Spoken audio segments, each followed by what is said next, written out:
sa kanila kung ano man ang gagawin nila ngayon at kailanman hanggang sa katapusan. Alam mo, ang mundo bilog. Matinding babala nga po itong si PRRD kay Congressman Farvers. Napapanahon, bilog ang mundo dahil sila ngayon ang nasa pwesto. Ngunit sabi nga ni PRRD, mas pipiliin niya na lang na hindi na po magsasalita ng mga harsh na mga salita dahil wala naman umanong magandang mangyayari. Pakinggan natin mga kababayan ay eksklusibong interview ni Atty. Panilo dito po kay PRRD. Kung anong gawin nila, okay lang. Ganun lang yan. Ngayon, pag hindi okay yan, titignan natin. Masyadong maaga pa. Okay. Sa kanila, kung ano man ang gagawin nila, ngayon at kailanman hanggang sa katapusan, alam mo, ang mundo bilog sa ayaw nila at sa hindi, matatapos rin itong lahat. So, Ayan ha, mga kababayan po natin. Ito po ay isang reminder po mula kay PRRD na ngayon ay napapanahon kung sila ngayon ay ginagawa nilang lahat no, para mahanapan ng butas itong si dating Pangulong Digong na never po na ginawa ni PRRD noon kay Pinoy na kahit maraming kapalpakan, maraming dapat imbestigahan ay hindi niya na ginawa dahil nag-focus agad ito na magtrabaho para masolusyonan ang pangunahing problema ng ating bansa at mapunuan ang kakulangan ng nauna na pong administrasyon.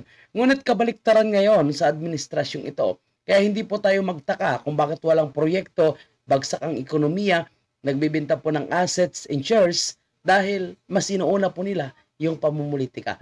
Kung paano i-impeach itong si Vice President Sara at kung paano nila maipapakulong si PRRD sa ICC. Kaya bilog nga ang mundo.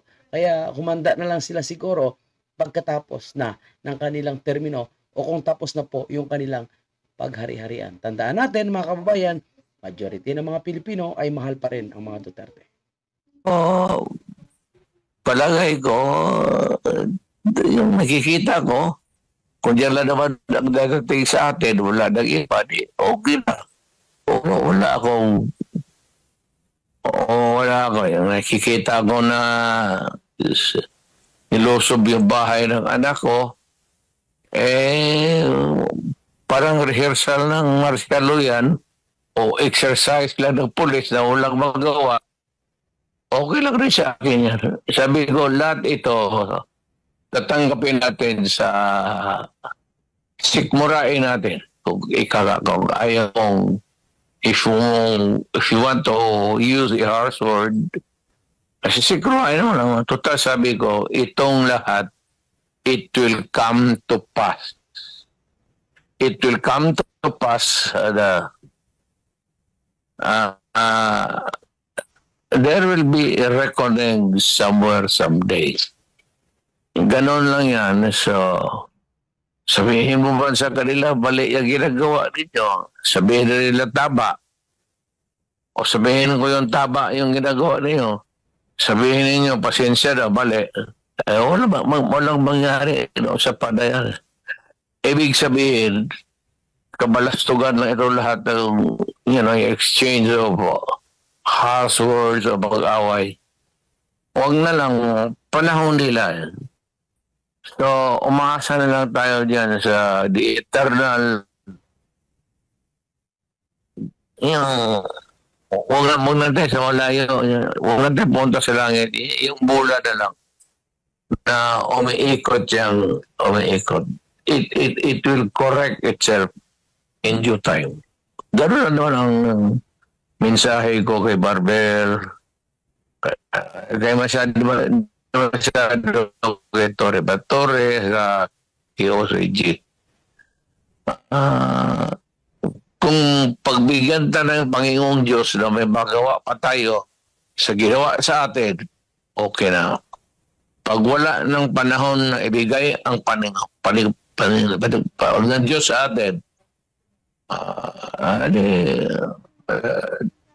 accept it. There's always heaven to enjoy after life. Ganon lang ako. Sa pagka ngayon, okay lang.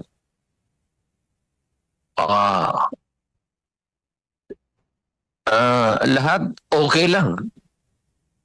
Oo. PRD, Kasi sabihin mo Pero na tama lahat sila. So, okay lang. PRD, may Gawin tatanong mo lang. Sagarin mo pa. Medyo kulang pa. PRD, Okay lang. narinig niyo ba ako? May tatanong. We can take it. Ang pamilya ko, we can take it. Okay lang.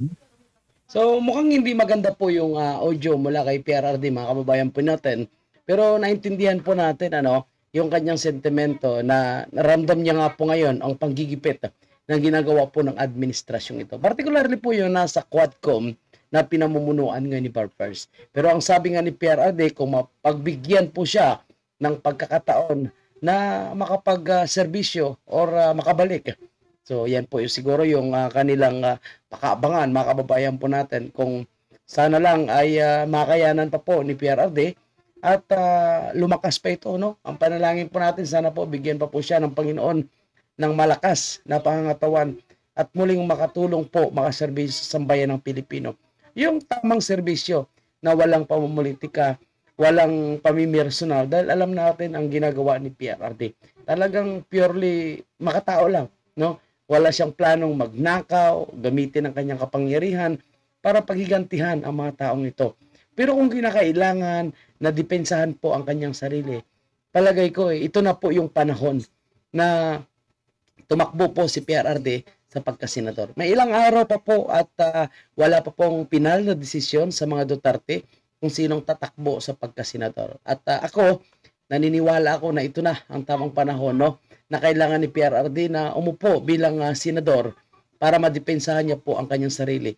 Lalong-lalo na dito po sa mapang-api na si Tambaloslos at 10 ng kanyang mga alipores na alam naman natin na bayaran at pera ng taong bayan ang ginagamit nila para i-oppress, para gipitin itong mga Duterte. Lalong-lalo na niluluto din po nilang impeachment laban kay Vice President Sara. At si Vice President Sara mismo ang nagsabi na kilala niya yung mga hander nitong mga sumusulong ng impeachment laban sa kanya. At alam natin na hindi naman magtatagumpay itong mga masasamang plano nila at mananaig pa rin ang kabutihan po. Lalong-lalo na alam natin na papanig pa rin po yung Panginoon dito po sa mga Duterte na siyang gumagawa ng tama at siya naman po nagpatino sa milyon-milyon ng mga Pilipino at nagbigay po ng safety sa bawat Pilipino noong kanyang panunungkulan. Alam ng lahat yan, kahit po yung mga basher. Alam nila yan. Hindi lang po nila matanggap na ang isang Duterte na probinsyano ang siyang nagpatino sa mga Pilipino noong panahon niya sa loob ng 6 na taon. Nagkaroon man ng pandemya, nalagpasan natin dahil kay PRRD. Okay? So thank you and God bless.